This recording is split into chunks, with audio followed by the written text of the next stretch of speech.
Hello hi dear friends. അപ്പോൾ ഞാനിവിടെ എന്തൊക്കെ ചെയ്യുന്നതെന്ന് നിങ്ങൾക്ക് കാണാൻ സാധിക്കുന്നുണ്ടല്ലോ അല്ലേ? ദിവസങ്ങളായിട്ട് ഞാനിപ്പോൾ പല പല കാര്യങ്ങളാണ്. എന്തായാലും മാഞ്ചസ്റ്ററിലെ കിച്ചണിലാണ് ഞാനിപ്പോൾ നിൽക്കുന്നത്. മാഞ്ചസ്റ്റർ കിച്ചണിനോടും എനിക്കൊരു സ്നേഹം തന്നെയാണ്. എനിക്ക് എല്ലാ അടുക്കളയും ഇഷ്ടമാണ്. പ്രത്യേകിച്ച് ഇത് മകളുടെ വീടും മകളുടെ കുടുംബത്തിൻ്റെയും വീടും അവരുടെ അടുക്കളയൊക്കെ ആകുമ്പോൾ അതിനോടൊരു പ്രത്യേക അറ്റാച്ച്മെൻറ്റ് ഉണ്ടാവുമല്ലോ. സത്യത്തിൽ എനിക്ക് എത്ര ഭക്ഷണം ഉണ്ടാക്കി കൊടുത്താലും മതിയാകാത്തൊരവസ്ഥയാണ്. പക്ഷേ അവർക്ക് കഴിക്കാനുള്ളൊരു അത്രയും കഴിക്കാൻ പറ്റുന്നില്ലല്ലോ, അവരുടെ ഡയറ്റിങ്ങും മറ്റു കാര്യങ്ങളും, പിന്നെ സമയക്കുറവും ജോലിയുടെ തിരക്കും ഒക്കെ ആയിട്ട്. വീക്കെൻഡൊക്കെയാണ് കുറച്ച് ഫ്രീ ആയിട്ടുള്ളത്, പിന്നെ രാത്രി ഒരു നേരത്തെ ഭക്ഷണമല്ലേ ഉള്ളൂ. എങ്കിലും ഒരു അമ്മയുടെ മനസ്സെന്ന് പറഞ്ഞാൽ അങ്ങനെയാണ്. അത് ഒരു അമ്മയായിക്കഴിഞ്ഞാൽ മനസ്സിലാകും, അതല്ലെങ്കിൽ ഒരു കുടുംബമായി കഴിഞ്ഞാൽ മനസ്സിലാകും. നമുക്ക് എന്തൊക്കെ ഉണ്ടാക്കി കൊടുക്കണമെന്ന് ആഗ്രഹം ഉണ്ടാവും എന്നറിയാമോ നമ്മളുടെ കുഞ്ഞുങ്ങൾക്ക് വേണ്ടിയിട്ട്. അപ്പോൾ അതിൽ നിന്ന് കിട്ടുന്ന ഒരു സന്തോഷവും ഒരു സമാധാനവും ഒരു എന്താ പറയുക, ആ ഒരു ഹാപ്പിനെസ് എന്ന് പറഞ്ഞാൽ നമുക്ക് പറഞ്ഞറിയിക്കാൻ സാധിക്കില്ല. സത്യത്തിൽ ഇങ്ങനെ നമ്മളുടെ കുഞ്ഞുങ്ങൾക്ക് വേണ്ടി ഉണ്ടാക്കുമ്പോൾ. പക്ഷേ ഈ ഒരു സന്തോഷം വാസ്തവത്തിൽ വൈകുന്നേരം മോള് അശ്വിനൊക്കെ ഓഫീസിൽ നിന്ന് വരുമ്പോൾ അല്ലെങ്കിൽ ജോലി കഴിഞ്ഞ് വരുമ്പോഴത്തേക്കും ഞാൻ ഇന്ന് എന്തൊക്കെ സാധനങ്ങളാണ് ഉണ്ടാക്കിയിരിക്കുന്നതെന്ന് പറയുമ്പോൾ അവരുടെ മുഖത്ത് ഉണ്ടാകുന്ന ഒരു സന്തോഷമുണ്ടല്ലോ. അമ്മ അതുണ്ടാക്കിയല്ലോ ഇതുണ്ടാക്കിയല്ലോ, ഇത്രയും സാധനങ്ങളുണ്ടോ എന്നൊക്കെ പറഞ്ഞ് പറഞ്ഞ് ഇങ്ങനെ അടപ്പൊക്കെ തുറന്ന് നോക്കുന്ന കാണുമ്പോൾ എനിക്ക് സത്യത്തിൽ സന്തോഷമാണ് കേട്ടോ. ഭയങ്കര വിഷമവും തോന്നും ഇടയ്ക്ക്. കാര്യം എനിക്ക് എപ്പോഴും ഒന്നും ഇങ്ങനെ ചെയ്തു കൊടുക്കാൻ സാധിക്കില്ലല്ലോ. ഇടയ്ക്ക് ഇതുപോലെയൊക്കെ വരുമ്പോഴല്ലേ പറ്റുള്ളൂ. പിന്നെ അല്ലെങ്കിൽ അവർ നാട്ടിലേക്ക് വരുമ്പോൾ അതും ജീവിതത്തിൻ്റെ ഭാഗമാണ്. എന്തായാലും എല്ലാവരെയും ഒരേ സമയം കണ്ടുകൊണ്ടിരിക്കാനുള്ളൊരു ഭാഗ്യം എനിക്കില്ല എന്തായാലും. പക്ഷേ എല്ലാവരും സന്തോഷമായിട്ട് എവിടെയാണെങ്കിലും സന്തോഷമായിട്ട് ജീവിക്കുന്നത് കാണാനും അറിയാനും സാധിക്കുന്നു എന്നുള്ളതാണ് ഏറ്റവും വലിയ സന്തോഷം. അപ്പോൾ ഇവിടെ വന്നിട്ട് എനിക്ക് ഇഷ്ടം പോലെ സമയമുണ്ടെന്ന് ഞാൻ പറഞ്ഞില്ല. അതുകൊണ്ടാണ് ഞാൻ ഈ ഡേ ടൈമിലൊക്കെ മിക്കവാറും ദിവസങ്ങളിൽ ഞാൻ ഒറ്റയ്ക്ക് ഉണ്ടാവുള്ളൂ. പിന്നെ ചിലപ്പോൾ ഞാൻ വെളിയിൽ ഇറങ്ങാൻ പോകും, പക്ഷേ എങ്കിലും ഞാൻ ഉച്ച കഴിഞ്ഞാണ് ഇറങ്ങുന്നത്. അഥവാ ഞാൻ രാവിലെ ഇറങ്ങുകയാണെങ്കിൽ ഉച്ചയ്ക്ക് ശേഷം വൈകുന്നേരം വന്നിട്ടായിരിക്കും ബാക്കി അന്നത്തേക്കുള്ള എന്തെങ്കിലും ഒരു പ്രാവശ്യം ഉണ്ടാക്കിയാൽ മതിയില്ല. ചില ദിവസം ഉണ്ടാക്കലും ഇല്ല, ഞങ്ങൾ പുറത്ത് പോയി കഴിക്കും. ചില ദിവസം ഇപ്പോൾ ഏകദേശം 1.5 മാസത്തോളം ഞാനിവിടെ ഉണ്ടല്ലോ. അപ്പോൾ ചില ദിവസം പുറത്ത് പോയി കഴിക്കും. പിന്നെന്താ പറയുക, ചിലപ്പോൾ ടേക്ക് ഹോം എടുക്കും. അങ്ങനെ മാറി മാറിയാണ്. പിന്നെ എന്നും ചോറും കറിയും കഴിക്കാനും ഇവിടെ അശ്വിന് വലിയ താല്പര്യമൊന്നുമില്ല. മാറി മാറി പല പല ഐറ്റംസ് കഴിക്കുന്നതാണ് അശ്വിനും ഇഷ്ടം.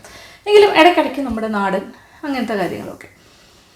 അപ്പോൾ ചിക്കൻ കട്ടിങ് കണ്ടപ്പോൾ ഞാൻ എങ്ങനെയാണ് കട്ട് ചെയ്തതെന്ന് കണ്ടല്ലോ, ഒരു ഹോൾ ചിക്കൻ.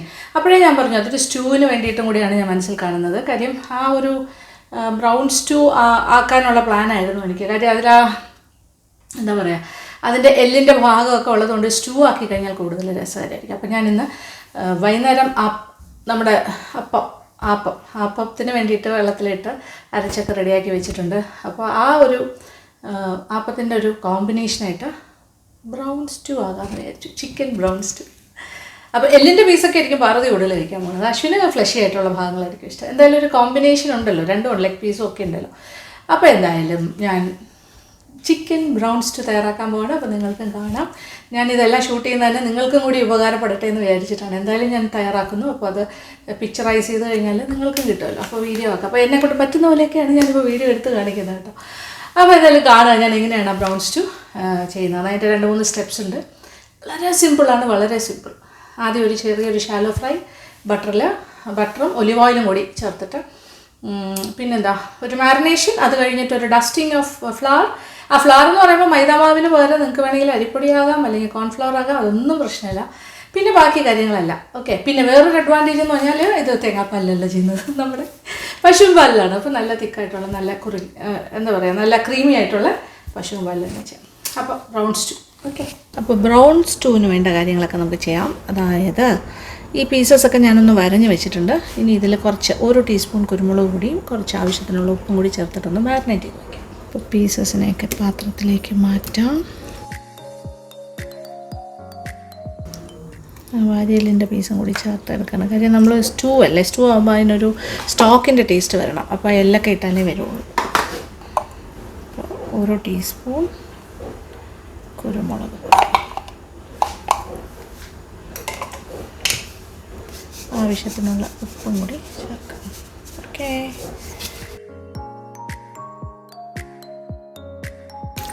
ചില പീസിൻ്റെയൊക്കെ സ്കിന്ന് ഞാൻ കംപ്ലീറ്റ് ആയിട്ട് മാറ്റിയിട്ടില്ല. കാര്യം അതിൻ്റെ ഒരു ഫാറ്റും കൂടി കിട്ടിക്കോട്ടെ എന്ന് വിചാരിച്ചിട്ടാണ്. നമ്മളുടെ ഈ കണ്ടില്ല ചിലതിലൊക്കെ. കാര്യം ബ്രൗൺ സ്റ്റൂവിന് അങ്ങനെ നല്ല ഫാറ്റി ആയിട്ട് നല്ല ഇതിൻ്റെ തന്നെ കൊഴുപ്പും കൂടി വരികയാണെങ്കിൽ നല്ല ടേസ്റ്റ് ആയിരിക്കും. ഓക്കെ, ഇത് മാറ്റി വയ്ക്കാം. ഓക്കെ, ഒരു അരമണിക്കൂർ അല്ലെങ്കിൽ 15 മിനിറ്റെങ്കിലും മാറ്റി വയ്ക്കുന്നത് നല്ലതാണ്. കൂടുതൽ സമയം വെച്ചാൽ കൂടുതൽ നല്ലത്. ഇനിയാണ് നമ്മൾ ഫ്രൈ ചെയ്യാൻ പോണേ. ഒരു അരക്കപ്പ് മൈദ മാവ്. അപ്പോൾ മൈദ മാവ് വേണ്ടാന്ന് തോന്നുകയാണെങ്കിൽ കോൺഫ്ലവർ ആയാലും കുഴപ്പമില്ല. ഇനി അതിലേക്ക് നമ്മളിങ്ങനെ മാരിനേറ്റ് ചെയ്ത് വെച്ചിരിക്കുന്ന ചിക്കൻ്റെ പീസസ് ഒന്ന് ഡസ്റ്റ് ചെയ്തെടുക്കുക. ഇങ്ങനെ റോൾ ചെയ്താൽ മതി. ഡസ്റ്റ് ഇടാം, അതൊന്നും ചെയ്യാനില്ല. ആ പൊടിയിൽ നമ്മളൊന്നും ചേർത്തിട്ടില്ല കേട്ടോ, ജസ്റ്റ് മൈദാമാവ് മാത്രമേ ഉള്ളൂ. ഏറ്റവും എളുപ്പത്തിൽ എങ്ങനെ ഒരു ബ്രൗൺ സ്റ്റൂ ഉണ്ടാക്കാമെന്നാണ് നമ്മൾ നോക്കുന്നത്. ഞാനെല്ലാം ഇപ്പോൾ എളുപ്പപ്പണിയാണല്ലോ.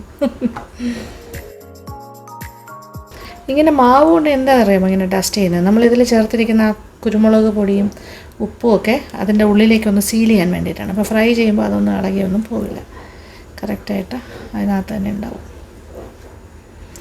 ഇനി എരിവിൻ്റെ അളവൊക്കെ നിങ്ങൾക്ക് കുറച്ചുകൂടി വേണമെങ്കിലും കൂട്ടാം, കുഴപ്പമില്ല. പെപ്പർ ഇനി നമ്മൾ സ്റ്റൂവിൽ അല്ലാണ്ട് കുറച്ച് പെപ്പർ ചേർക്കും, അതുകൊണ്ട് ഇതിനകത്ത് എത്ര വേണം എന്നുള്ളത് ഡിസൈഡ് ചെയ്യാൻ കേട്ടോ. ഫുള്ള് ഞാനിവിടെ എല്ലാം എരിവ് കുറവായതുകൊണ്ടൊക്കെ ഞാൻ കുറച്ചാണ് ചേർക്കുന്നത്. 1 ടീസ്പൂൺ എന്നുള്ളത് 1.5 ടീസ്പൂൺ ആയാലും കുഴപ്പമൊന്നുമില്ല. ചിക്കൻ വിങ്സിനെ വരെ ഞാൻ വിട്ടിട്ടില്ല, അതിനെ കൂടി എടുക്കുകയാണ്. അത് വിത്ത് സ്കിന്നാണ് കേട്ടോ, അതങ്ങനെ വിത്ത് സ്കിന്നാണ് നല്ലത്. ഇനി ഇത് നമ്മൾ ഷാലോ ഫ്രൈ ആണ് ചെയ്യുന്നത്. കുറച്ച് വെണ്ണയും കുറച്ച് ഒലിവ് ഓയിലും കൂടിയുള്ള ഒരു മിക്സ്ചറിൽ ചെയ്യുന്നതായിരിക്കും ഏറ്റവും നല്ലത്. ശരിക്കും പറഞ്ഞാൽ അരക്കപ്പ് മൈദയുടെ ആവശ്യമില്ല, അരക്കപ്പ് എടുത്തിട്ട് ആവശ്യമുള്ളത് ഡസ്റ്റ് ചെയ്യാം. അത് കഴിഞ്ഞിട്ട് ബാക്കി നമുക്ക് കളഞ്ഞാൽ മതി, അത് കുഴപ്പമില്ല. അപ്പോൾ വെണ്ണ ചേർത്തു, അതിൻ്റെ കൂടെ ഒരല്പം എണ്ണയും കൂടി ഞാൻ ഒഴിച്ചിട്ടുണ്ട്. ഒരല്പം ഒലിവ് ഓയിൽ, ഒരു 1.5 ടേബിൾ സ്പൂൺ വെണ്ണ ഉണ്ടാകും. അതിൻ്റെ കൂടെ ഒലിവ് ഓയിൽ ഒരു ടേബിൾ സ്പൂൺ. അപ്പോൾ രണ്ടും കൂടി ആകുമ്പോൾ കറക്റ്റ് ബാലൻസ് ആകും. കാര്യം ഇതിൻ്റെ ഒരു ബേണിംഗ് പോയിൻ്റ് അല്ലെങ്കിൽ ഭയങ്കരമായിട്ട് മൂക്കുന്നത്, വെണ്ണ പെട്ടെന്ന് മൂത്ത് കരിഞ്ഞു പോകും. കുറച്ച് ഓയിലും കൂടി ഉണ്ടെങ്കിൽ അത് ബാലൻസ് ആകും. ഇനി നമ്മൾ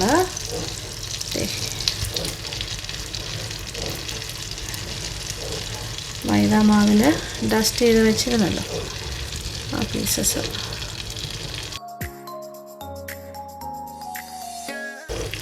രണ്ട് പ്രാവശ്യമായിട്ടിട്ട് വറുക്കുക.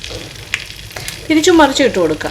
അപ്പോൾ ഒരു ഇളം ബ്രൗൺ കളറാകുന്ന സമയം അത്രേ ഉള്ളൂ. നമുക്ക് ഇത്രയുണ്ടല്ലോ. അപ്പോൾ ഇതിങ്ങനെ ആദ്യത്തെ ഒരു റൗണ്ട് കഴിഞ്ഞിട്ട് രണ്ടാമത്തെ കൂടെ ആയിട്ട് വറുത്ത് കോരുകയല്ല കേട്ടോ, സോറി, വറുത്തെടുക്കാം. അങ്ങോട്ടും ഇങ്ങോട്ടും തിരിച്ചും മറിച്ചിട്ട്. കാര്യം ഇതിപ്പോൾ ഷാലോ ഫ്രൈ അല്ലേ.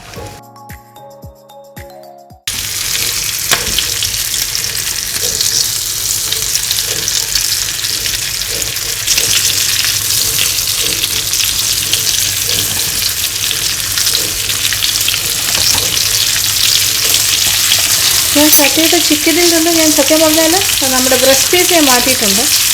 ബ്രസ്റ്റ് പീസ് നമ്മൾ വേറൊരു കാര്യത്തിനായിട്ട് ഉപയോഗിക്കാം. ഇതിപ്പോൾ ബോൺസ് ഉള്ള ഭാഗമാണ് ഞാൻ എടുത്തിരിക്കുന്നത്, അതാണ് സ്റ്റൂവിന് നല്ലത്. ശരി,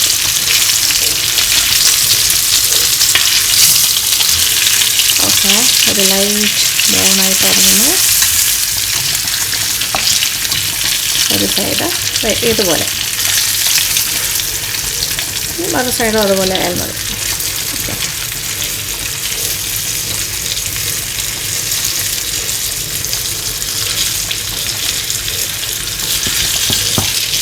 അപ്പോൾ ഈ ഒരു ചിക്കനിൽ നിന്നുണ്ടാകുന്ന ഡ്രിപ്പിങ്സ് ഉണ്ടല്ലോ, അതിനകത്തുള്ള ജ്യൂസ്, അതിൻ്റെ ഒരു സ്റ്റോക്കെല്ലാം ഇങ്ങനെ ഈ എണ്ണ മിശ്രിതത്തിൽ ഇറങ്ങിയിട്ട് അതൊരു ലൈറ്റ് ബ്രൗൺ കളറായിട്ട് വരും. അതാണ് ഈ ഒരു ബ്രൗൺ സ്റ്റൂ എന്ന് തന്നെ പറയുന്നത്. ചിക്കൻ ഇങ്ങനെ ചെറുതായിട്ട് ഷാലോ ഫ്രൈ ചെയ്തിട്ട് ചെയ്യുന്ന ഇത് ആവശ്യത്തിന് മൂത്ത് കഴിഞ്ഞു. രണ്ട് സൈഡും ഇത് നമുക്ക് മാറ്റാം. അങ്ങനെ ഓരോന്നോരോന്നായിട്ട് ഞാൻ മാറ്റിയെടുക്കാം.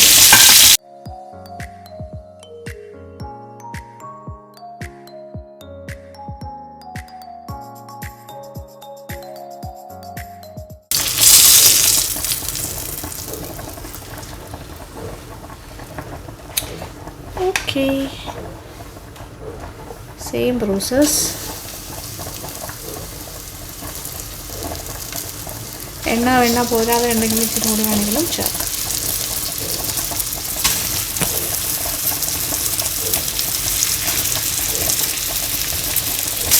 ഒരല്പം എണ്ണയും കൂടി.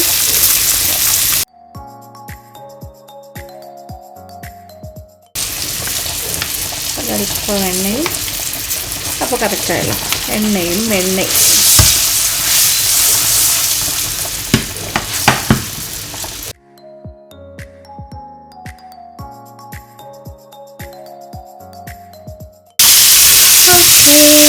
ഇതൊന്ന് ആവശ്യത്തിന് വെള്ളം സോട്ട് ചെയ്തിരിക്കണം. അങ്ങനെ പെട്ടെന്ന് ചെയ്യാൻ പറ്റുന്ന കാര്യമാണ് മേടിച്ചത്. ഈസി. ഇതാകുമ്പോൾ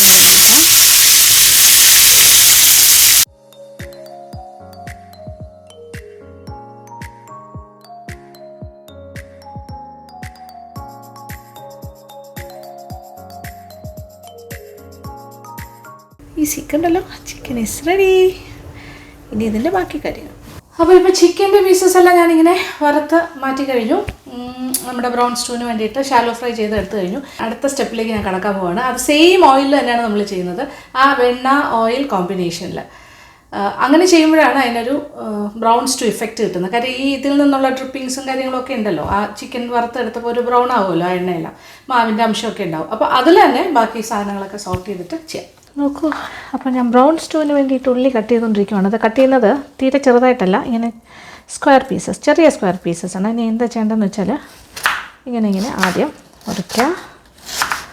ഒരുപാട് ഫൈനല്ല, ഇങ്ങനെ ആക്കിയിട്ട് പിന്നെ ഇതിനെ ഇങ്ങനെ, അപ്പോൾ ചെറിയ ചതുര കഷ്ണങ്ങളായിട്ട് കിട്ടും.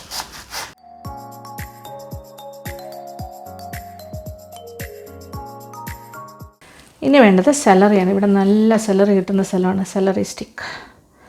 ഓക്കെ, ഇതും കൂടി അരിയാം. ശരിക്കും പറഞ്ഞാൽ സെലറി ഒന്ന് ചതച്ച് ഇങ്ങനെ ഒരു ഇടി കൊടുത്താൽ മതി, അല്ലെങ്കിൽ ഇങ്ങനെ ചെയ്യാം. പിന്നെ വേണ്ട ഗാർലിക്ക് ചെറുതായിട്ട് അരിഞ്ഞാണ്, വെളുത്തുള്ളി. അതിപ്പം നമ്മൾ കുപ്പിയിൽ ചെറുതായി അരിഞ്ഞ് വെച്ച് ഇങ്ങനെ വാങ്ങിയത് ഇവിടെ ഉണ്ട്, തീർന്നിട്ടില്ല. അപ്പോൾ അത് ഇതിനകത്ത് ചെയ്യാം. ഇല്ലാന്നുണ്ടെങ്കിൽ നാട്ടിലാണെങ്കിൽ വെളുത്തുള്ളി കുറച്ച് അരിഞ്ഞെടുക്കുക, ഒരു 4-5 അല്ലി ഇതുപോലെ.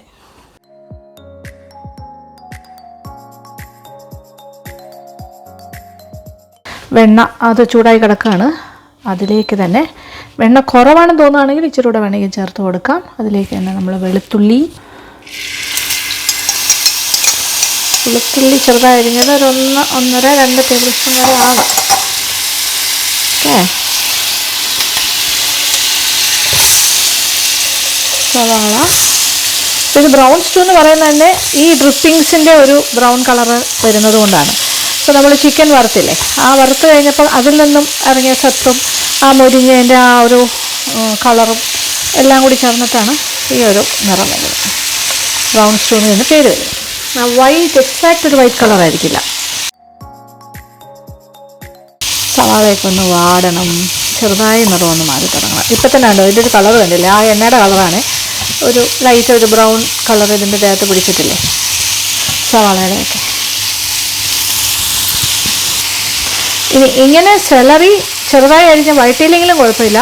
നമ്മൾ ഇതിൽ പാലൊക്കെ ചേർത്തിട്ട് തിളപ്പിക്കുന്ന സമയത്ത് ഒരു 2 അല്ലെങ്കിൽ ഒരു വലിയ തണ്ട് സെലറി ചതച്ച് അതിനകത്തേക്ക് ഇട്ടാലും മതി, എന്നാലും മതി. അപ്പോഴും ഒരു സെലറിയുടെ ഒരു നല്ല ഫ്ലേവർ വരണം, അത്രേ ഉള്ളൂ. ഈ ഒരു വഴറ്റൽ സ്റ്റേജിൽ വേണമെന്ന് നിർബന്ധമൊന്നുമില്ല. ഇതിൽ ഞാൻ കാണുന്ന ഏറ്റവും വലിയ അഡ്വാൻറ്റേജ് എന്താണെന്നറിയോ? അതായത് ഇതിൽ പാലെന്ന് പറയുമ്പോൾ നമ്മൾ പശുവും പാലാണ് ഒഴിക്കുന്നത്, തേങ്ങാപ്പാലല്ല. ഇംഗ്ലീഷ് സ്റ്റൈലല്ലേ നമ്മളിപ്പോൾ ചെയ്തുകൊണ്ടിരിക്കുന്നത്, അതുകൊണ്ട് അങ്ങനെ ഇരിക്കട്ടെ. അപ്പോൾ ഏതാണ്ട് കളറ് ചെറുതായി ഒരു മറിയല്ലോ. ഇനി നമ്മളൊരു എന്താ ചെയ്യണ്ടേ, oregano it's A herb. Oregano ഇവിടെ കിട്ടും, അവിടെയും കിട്ടും, നാട്ടിലും കിട്ടുന്ന സാധനം തന്നെയാണ് ഒറിഗാനോ. ഇല്ലാന്നുണ്ടെങ്കിൽ കുഴപ്പമില്ല, വേണ്ടാന്ന് വെച്ചാൽ മതി, ഇറ്റ്സ് ഓക്കെ. ഇതിൽ തന്നെ എത്ര മാറ്റങ്ങളോട് വേണമെങ്കിൽ നിങ്ങളുടെ ഇഷ്ടത്തിനനുസരിച്ചിട്ട് ചെയ്യാം. അപ്പോൾ 1 ടീസ്പൂൺ ഒറിഗാനോ ചേർത്തു. ഇനി എന്താ ചേർക്കണ്ടേ? ഇനി കുരുമുളക് പൊടി, ഇനി കുറച്ച് കുരുമുളക് പൊടിയും കൂടി ചേർക്കണം. ഒരു 2 ടീസ്പൂൺ കുരുമുളക് പൊടിയാണ് കണക്കിന് വേണ്ടത്. പക്ഷേ ഞാനിവിടെ ഇച്ചിരി എരിവ് കുറവാണെന്ന് ഞാൻ പറഞ്ഞില്ലേ, അതുകൊണ്ട് ഞാനിപ്പോൾ 1 ടീസ്പൂണേ ചേർക്കുന്നുള്ളൂ. അപ്പോൾ നിങ്ങൾ ചേർക്കുമ്പോൾ 2 ടീസ്പൂൺ ചേർക്കുക. ഒരു 2 ടീസ്പൂൺ മൈദാമാവും കൂടി ചേർക്കണം. അപ്പോൾ ഞാൻ പറഞ്ഞല്ലോ, മൈദാമാവിന് പകരം കോൺഫ്ലവർ ചേർത്താലും മതി. ഓക്കെ, ഞാനിപ്പോൾ 2 ടീസ്പൂൺ മൈദാമാവ് ചേർക്കും. അപ്പോൾ എല്ലാ കാര്യങ്ങളും നന്നായിട്ട് വാടി മൊത്തം കളർ മാറാൻ തുടങ്ങുന്ന ഈ ഒരു സ്റ്റേജ്. ഇനിയാണ് മിക്സിങ് ഓഫ് ചിക്കൻ, ഫിഷ്, പിന്നെന്താ പാല്, അങ്ങനത്തെ കാര്യങ്ങളൊക്കെ. ഓക്കെ, അപ്പോൾ എനിക്ക് തോന്നുന്നത് കുറച്ചുകൂടെ വലിയൊരു പാത്രത്തിലേക്ക് ഞാൻ മാറ്റാൻ പോവാണ്. എന്നിട്ട് അതിനകത്തേക്ക് നമ്മൾ പാലൊഴിച്ച് കൊടുക്കാം. ഒരു 3 കപ്പ് പാല്. ഇത് സാധാരണ പശുവിൻ പാലാണ്. 3 കപ്പ് പാൽ ഒഴിച്ചിട്ട് ഇനി എന്താ ചെയ്യാൻ പോണേ,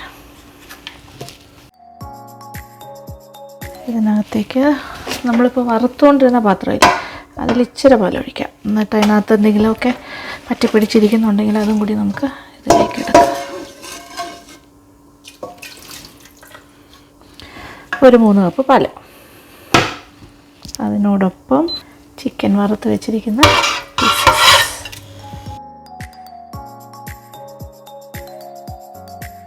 അതാണ് ഞാനൊരു പോട്ടിലേക്ക് മാറ്റിയത്, കുറച്ചുകൂടി വലിയൊരു പാത്രം ആയിക്കോട്ടെ. ഇനി ആവശ്യത്തിനുള്ള ഉപ്പ്.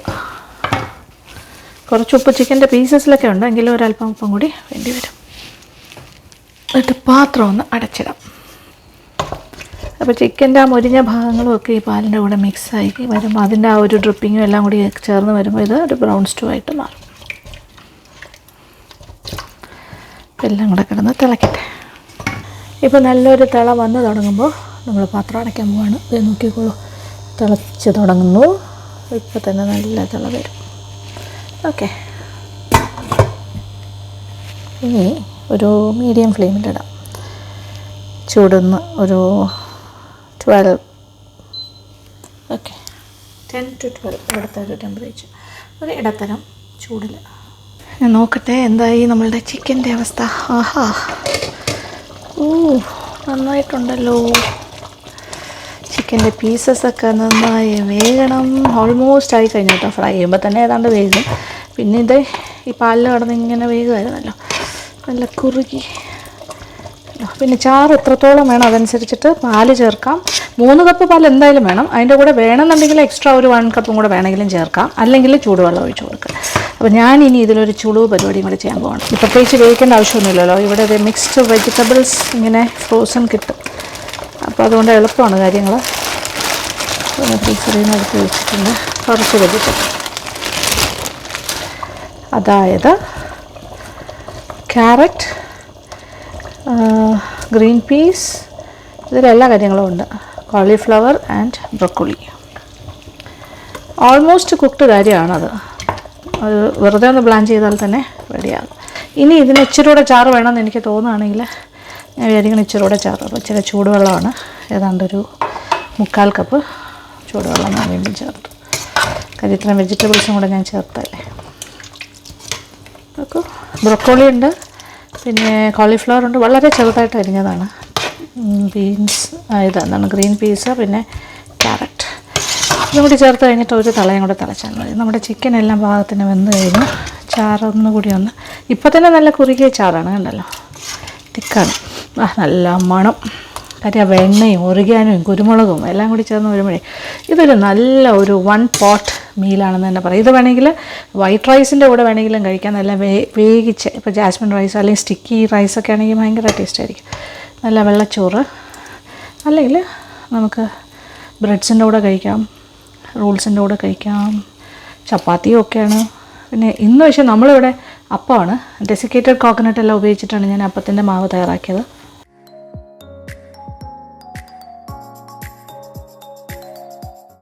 അപ്പോൾ അത് വെച്ചിട്ട് അപ്പവും കൂടി ചുട്ട് കഴിഞ്ഞാൽ കോംബോ ആയി ഇന്നത്തെ ഡിന്നർ. ഇന്നത്തെ മെനു ഇതാണ് കേട്ടോ. ഒരു തളയും കൂടി വന്നോട്ടെ. ഉപ്പൊക്കെ ചേർത്തിട്ടുണ്ട് വീണ്ടും. ഞാൻ ഇടയ്ക്കിടയ്ക്ക് ഉപ്പ് നോക്കുന്നുണ്ട് കേട്ടോ, നിങ്ങൾ കാണുന്നില്ലെന്നേ ഉള്ളൂ. കാണിക്കാൻ പറ്റില്ലല്ലോ, ഇതിപ്പോൾ ഞാനല്ലേ എല്ലാം ഷൂട്ട് ചെയ്യുന്നത്, എനിക്ക് ക്യാമറാമാൻ ഇല്ലല്ലോ ഇപ്പോൾ. പിന്നെ ഒരു കാര്യം നിങ്ങൾ ശ്രദ്ധിച്ചില്ലേ, ഞാൻ കുറേ വെജിറ്റബിൾസ് വാരി ഇട്ടത് കണ്ടല്ലോ. അപ്പോൾ ഇവിടെയൊക്കെ ഫ്രോസൺ വെജിറ്റബിൾസ് എന്ന് പറഞ്ഞാൽ ഇഷ്ടംപോലെ സ്റ്റോക്കാണ്, എല്ലാം വാങ്ങാനും കിട്ടും, ഭയങ്കര ഈസിയാണ്, അരിയേണ്ട ആവശ്യം പോലും ഇല്ല. അത് ഓൾമോസ്റ്റ് കുക്ക്ഡാണ്. അത് ജസ്റ്റ് ഒന്ന് ഇട്ടൊന്ന് ആവി കയറുമ്പോൾ തന്നെ അത് റെഡിയായി. അപ്പോൾ നിങ്ങൾ ചെയ്യുമ്പോൾ, ഞാൻ അവസാന ഭാഗത്തല്ലേ ഇട്ടേ, പക്ഷേ നിങ്ങൾ ചെയ്യുമ്പോഴത്തേക്ക് എന്താ ചെയ്യേണ്ടതെന്ന് വെച്ചാൽ എന്ത് vegetables, carrot, beans, green peas, anything, നിങ്ങൾക്ക് ഇഷ്ടമുള്ള ഏത് കാര്യം, കോളിഫ്ലവർ എല്ലാം. പക്ഷേ ഇച്ചിരി കൂടെ നേരത്തെ ഇടണം. അത് വേകാനുള്ളൊരു സമയം കൂടെ മനസ്സിൽ കണ്ടുകൊണ്ട് സ്റ്റൂവിലേക്ക് ഇടുക. ഓക്കെ, അതില്ലാതെയും ചെയ്യാം, കുഴപ്പമില്ല. ഓക്കെ, ഇത് നോക്കാം. വാവ്, റെഡി. എല്ലാ കാര്യങ്ങളും ഓക്കെയാണ്. അങ്ങനെ നമ്മളുടെ brown stew, chicken and vegetable brown stew ready. ഇത് അപ്പത്തിൻ്റെ കൂടെ കഴിക്കാൻ ഓക്കെ ആയി, റെഡി ആയില്ലേ? നീറ്റ്.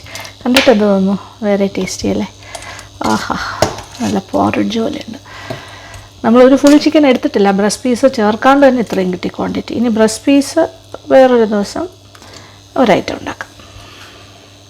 അപ്പോൾ പിന്നെ എളുപ്പമായല്ലോ. ഇപ്പോൾ എല്ലാം ആവശ്യത്തിനുണ്ട്. ഓക്കെ, ഞാൻ അടുപ്പ് ഓഫ് ചെയ്യാൻ പോകും.